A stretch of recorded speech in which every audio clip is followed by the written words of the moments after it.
Shalom. It's the brother Iwatazak. First and foremost, I want to give all praises, honor, and glory to Yahweh, Bashem, Yahweh Shai, Bashem Rakakwadash, and double honors to the elders, a great millstone who taught me this truth, and salutations to the hopeful elect, the Akim and Akwat out here pushing this word and truth and sincerity, diligently, week in and week out, in season and out of season. Shalom.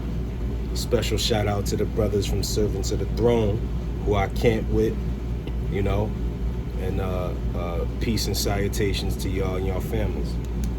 So, I just wanted to do a little quick video, on some things that was on my mind. I felt that, because of the situation that's going on in the world, being as the whole world is, thank you, son, being as though the whole world is under lockdown, because of this pestilence, I thought it would be an appropriate scripture. So I'm gonna go straight to Psalms 91, and that's pretty much gonna set the tone here.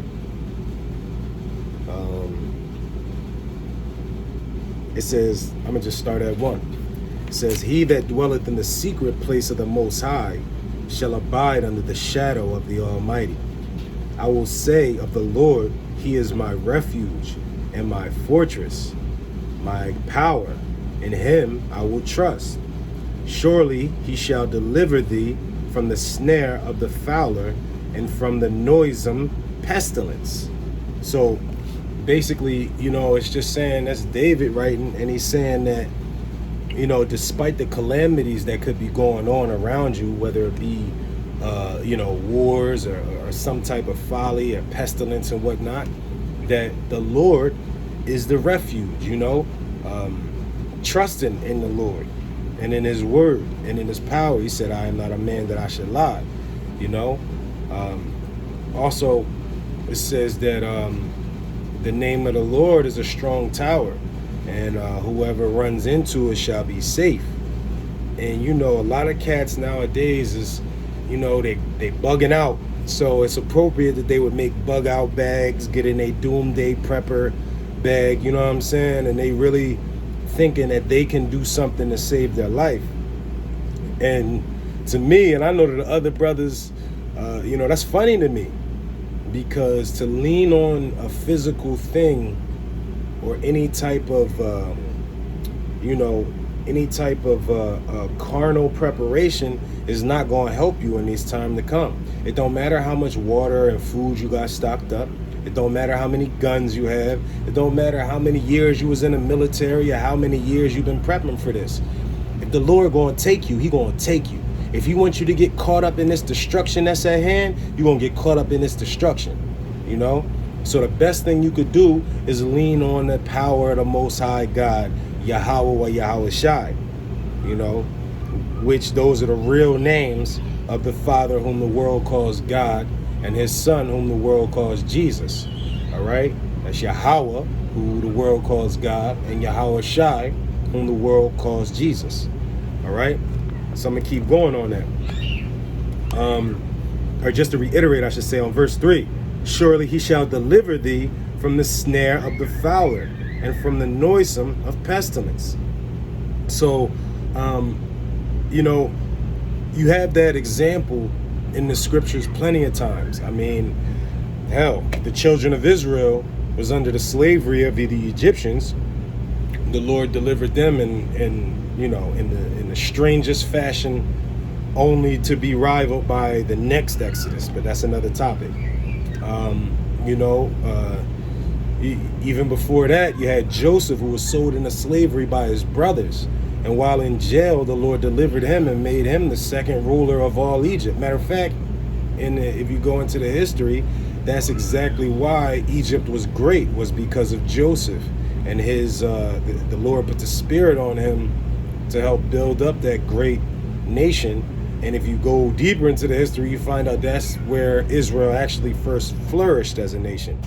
But not to get too far off topic, but just to, there's Noah, even before that. If we go later on in the scripture, you have many accounts of David being in the midst or surrounded by his enemies, and the Lord saved them from that. You have Paul was in jail, and an earthquake came and shook the jail loose. He could have escaped from that. You know what I mean? And it's just plenty of times where you have great men of the Lord who trusted only in the Lord and in the power of his might, and that was their salvation. So that's exactly what it's going to be in this time to come. We are approaching the hour of temptation. We are approaching the time of Jacob's trouble. But if you lean on these things like guns and the government and this money and your own knowledge of preparation and things like that, you're going to fall, because the only safe place, the only refuge is to have faith in the Most High God, man, the Alpha and Omega, through his son Yahushai, okay, whom the world ignorantly calls Jesus. Let me keep going. This is verse 4. He shall cover thee with his feathers, and under his wings shalt thou trust. His trust will be thy shield and buckler. 5.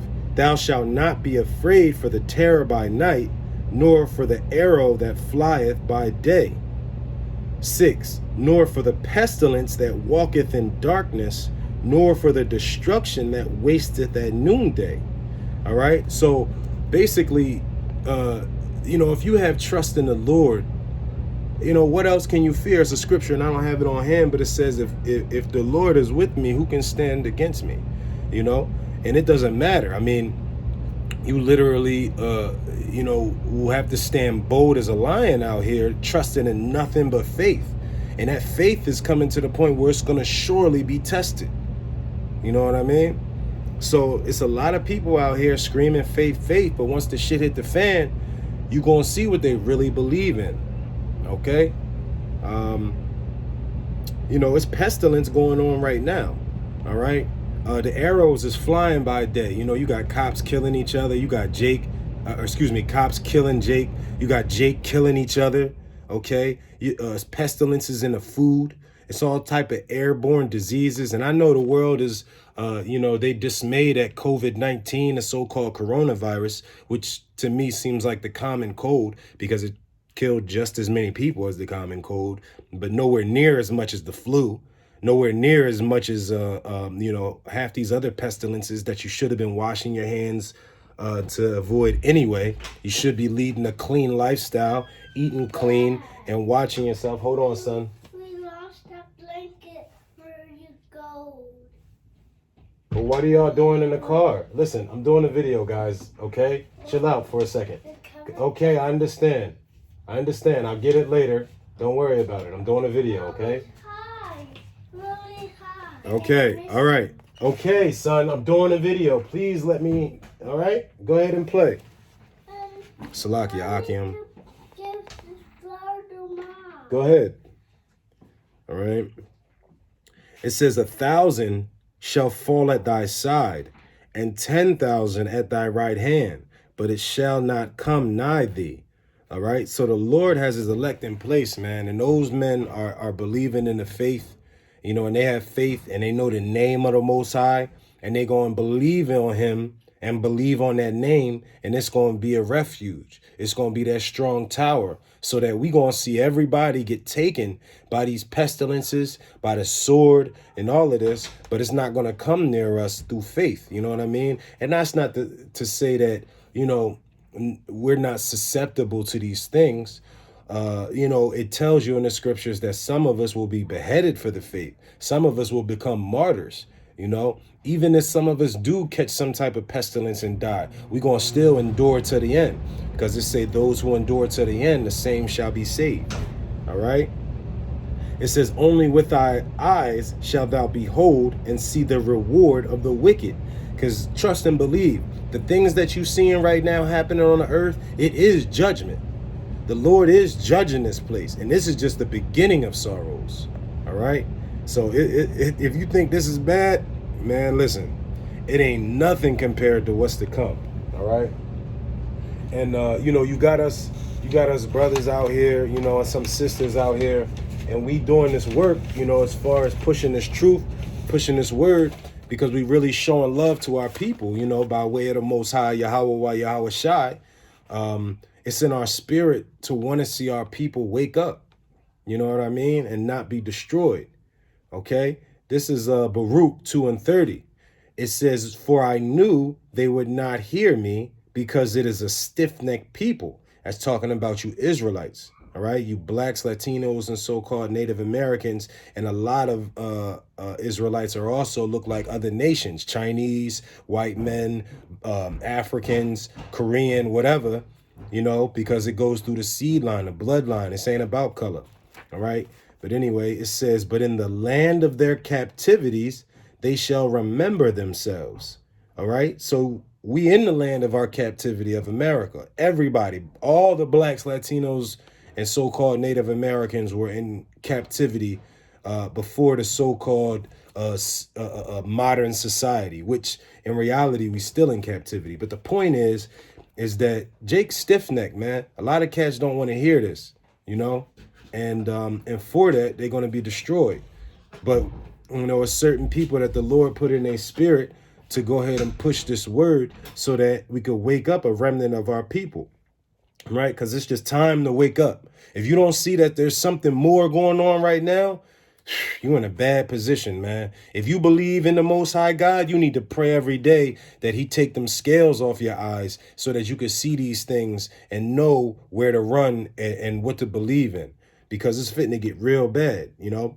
This is Romans 13:11. "And that knowing the time, that now is high time to wake out of sleep. For now our salvation is nearer than when we believed." So, you know, a lot of cats, they was in the Christian church, or even if they understood the truth of being an Israelite, you know, they hear about destruction and this, that, and the third. But then when shit started to happen, all of a sudden they troubled in their spirit. Man, that's because you have a lack of faith. You know what I'm saying? And you need to have that faith strengthened. Okay.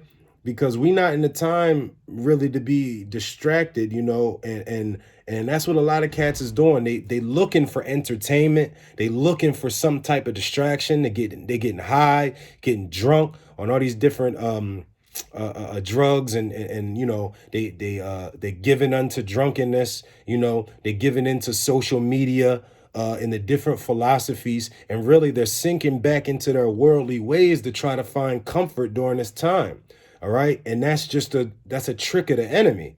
You know what I mean? Because if really you should be getting more and more into your power, man, into the word of the Most High, you know, into this book. OK, you know what I mean? Right here, the Holy Bible. All right. Including the Apocrypha. All right. Because just like the acronym BIBLE, basic instructions before leaving Earth, man. You know what I mean? This right here will map out what exactly you're supposed to be into. You know what I mean? And it'll also tell you what exactly there is to come. Okay?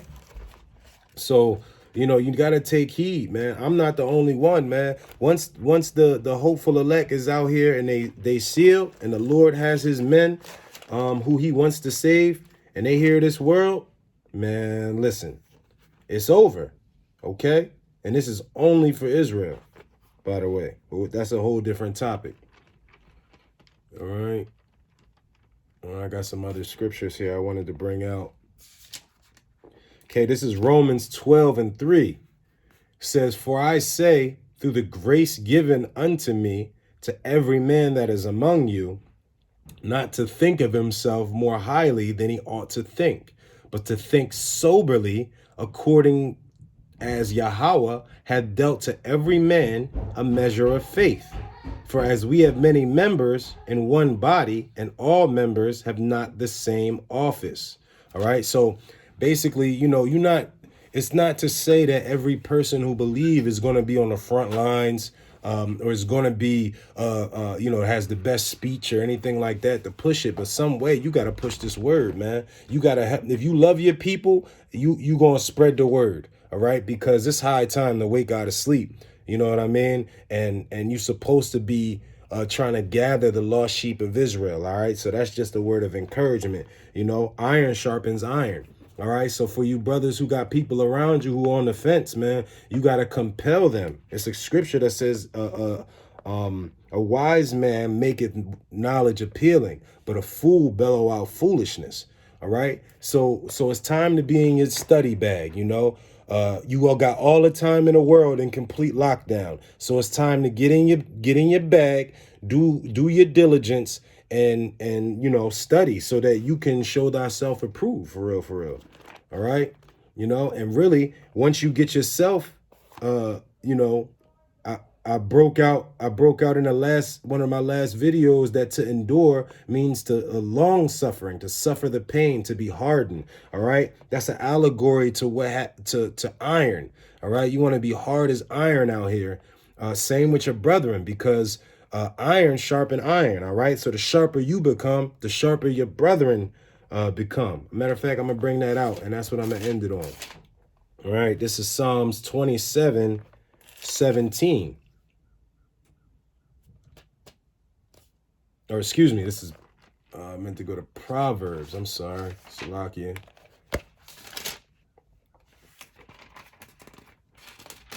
This is Psalms 27:17. It says, iron sharpeneth iron, so a man sharpeneth the countenance of his friend. You know what I mean?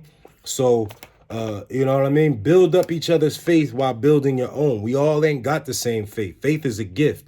So it's important that some of us who have that uber amount of faith, we get into this word, we become hardened and sharpened in it so that we can harden and sharpen other brethren, all right, and sisters. All right. So, I mean, with that, I'm going to say shalom and keep enduring, Akim, because the same who endure to the end shall be saved. We almost out of here. Kwam Yasharala.